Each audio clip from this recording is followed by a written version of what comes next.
Mesdames et messieurs, je suis Alpha Blondy. Je voudrais m'adresser à messieurs les présidents de l'Union africaine et à messieurs les présidents de la CEDEAO.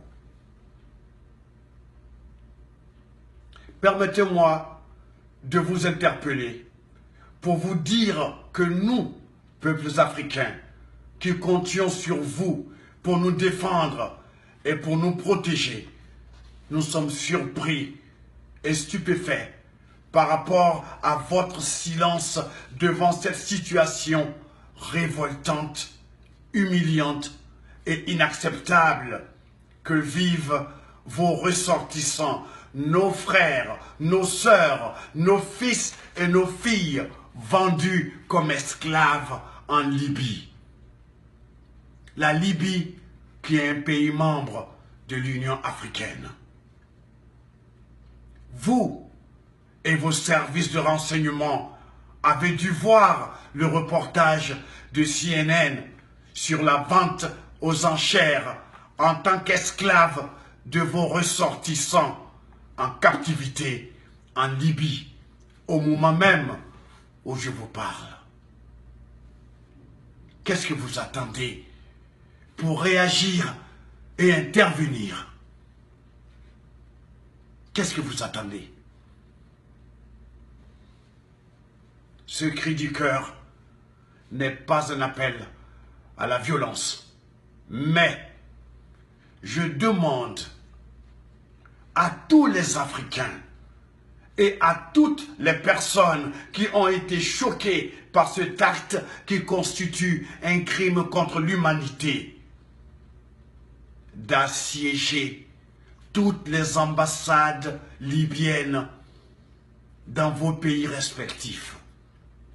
Je répète, je vous demande d'assiéger toutes les ambassades libyennes dans vos pays respectifs jusqu'à la libération totale de tous les captifs en territoire libyen.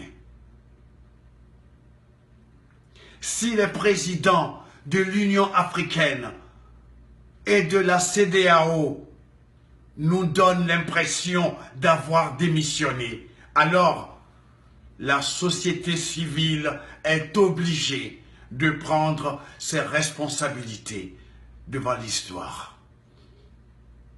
Je vous remercie. Je crois que je n'ai jamais été aussi en colère et aussi triste qu'en ce moment.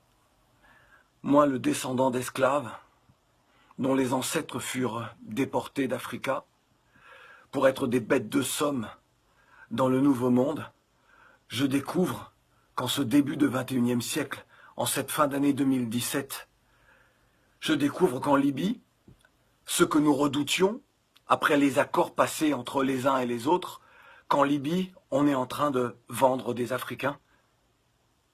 Là, en Libye, on vend nos jeunes qui, parce qu'ils ne pouvaient plus supporter le manque de vision d'avenir dans leur propre pays, ont décidé de partir, de braver le désert, de braver la mer, de braver la violence des groupes armés, de se retrouver humiliés en Europe en arrivant, que ce soit à Lampedusa ou ailleurs. Là, aujourd'hui, avec les accords passés entre la Libye et l'Union européenne, la France et d'autres pays, avec les États africains qui ferment les yeux, qui ne font rien, mais alors rien, pour aider cette jeunesse. Dire que nos jeunes ne peuvent plus partir. Il faut un sommet extraordinaire, il faut réfléchir. Aujourd'hui, on est en train de vendre, là, des Africains, des jeunes, nos jeunes. On les enferme dans des cages, puis on les vend aux plus offrants. Et ça ne vous fait rien. Moi, le descendant d'esclaves, j'ai la haine. Je me demande que faut-il faire.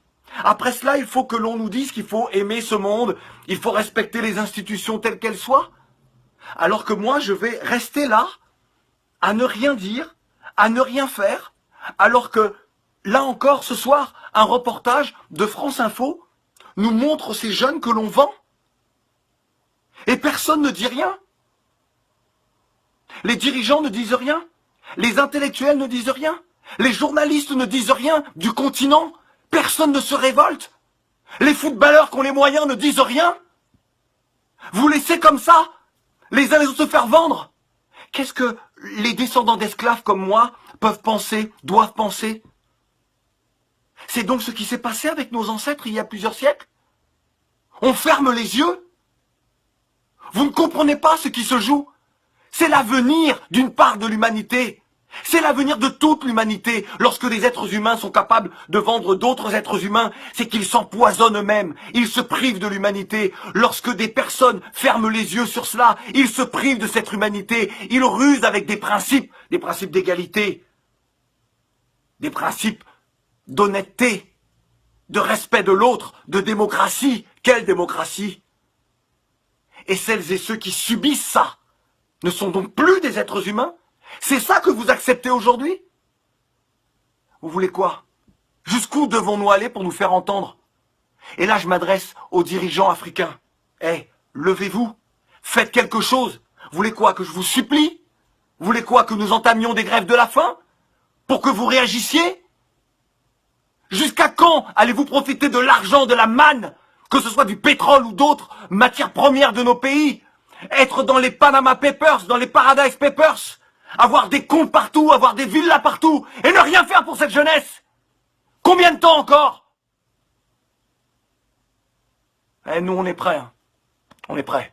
Bonsoir, je ne veux pas savoir comment vous allez. Je m'en fous. Parce que vous les hommes, vous êtes bizarres. À la base, je voulais faire une vidéo pour qu'on rie un peu. Mais je regarde mon actualité et je vois quoi? Des Africains qui sont vendus en Libye. Je ne sais pas si c'est moi qui ai mal fait mon cours d'histoire-géographie. Mais la Libye, c'est en Afrique. On va se calmer. La Libye, c'est un pays d'Afrique du Nord. Du coup, on vend qui là-bas? Des Africains. Depuis quand on vend un être humain? Vous allez me dire, pendant l'esclavage, patati patata. Au moins les Blancs, quand ils sont venus pour nous coloniser là, ils sont venus tranquillement avec des biens. Et ce sont nos parents eux-mêmes qui nous ont échangés. C'est-à-dire que les Blancs là, même pour nous coloniser, nous acheter, ils sont restés civilisés. Mais en Libye, vous capturez enfin des gens qui peut-être est allé étudier là-bas, ou peut-être est allé là-bas pour trouver du travail, ou encore il a fui la guerre dans son pays pour se réfugier chez vous. Vous les capturez, vous les mettez dans des cages et vous les vendez. Vente aux enchères. Vous savez, même les tableaux des peintres là, on les met dans des camions bien climatisés, bien au frais avant d'aller les vendre. Donc vous, des êtres humains, juste parce qu'ils ont la peau noire, ils n'ont pas plus de valeur que de simples tableaux de peintres. Pourtant, vous êtes dans le même continent que nous. Mais parce que vous avez une peau différente, c'est pour ça que vous faites ça. Dans certains pays arabes en Afrique, je ne sais pas si on dit maghrébien, patati patata, vous m'avez compris. Les pays comme la Libye, le Maroc, l'Algérie, ce sont tous nos frères. Mais il y a certains dans ces pays, juste parce qu'ils ont la peau claire, ils se disent qu'ils sont pas africains. Pour cela, on va couper une partie de l'Afrique, les mettre dedans et les jeter dans l'océan Atlantique. Et ils vont vivre sur une île là-bas. Ils vont construire leur continent. Parce que moi, je ne peux pas comprendre qu'on puisse vendre des êtres humains. La personne est à côté de toi. Elle a des yeux, un nez, une bouche. Si tu doutes que c'est un animal, il a un cerveau. Il sait réfléchir. Pose-lui une question. Pose une question à un animal. Tu verras la différence. Mais non, tu es là. Et puis tu cries 800, 900, 1000 adjugés. Ta maman adjugée. Allez taper sur Google Africain vendu en Libye. Moi, je peux pas mettre la vidéo ici. On va me censurer. Facebook va bloquer ma page. Parce que c'est inimaginable. Des hommes riches qui viennent acheter des Africains à 1000. Je ne sais pas si c'est euros,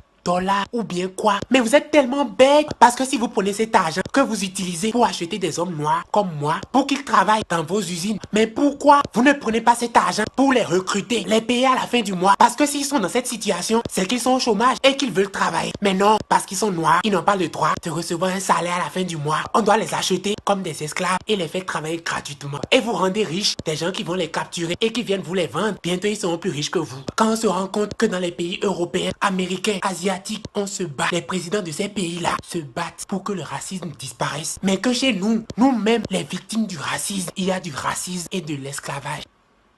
On vous emmerde. À chaque fois on subit là. On met ça entre les mains de Dieu. Mais cette fois-ci là, on va garder ça entre nos mains. Il faut qu'on fasse quelque chose. Pitié.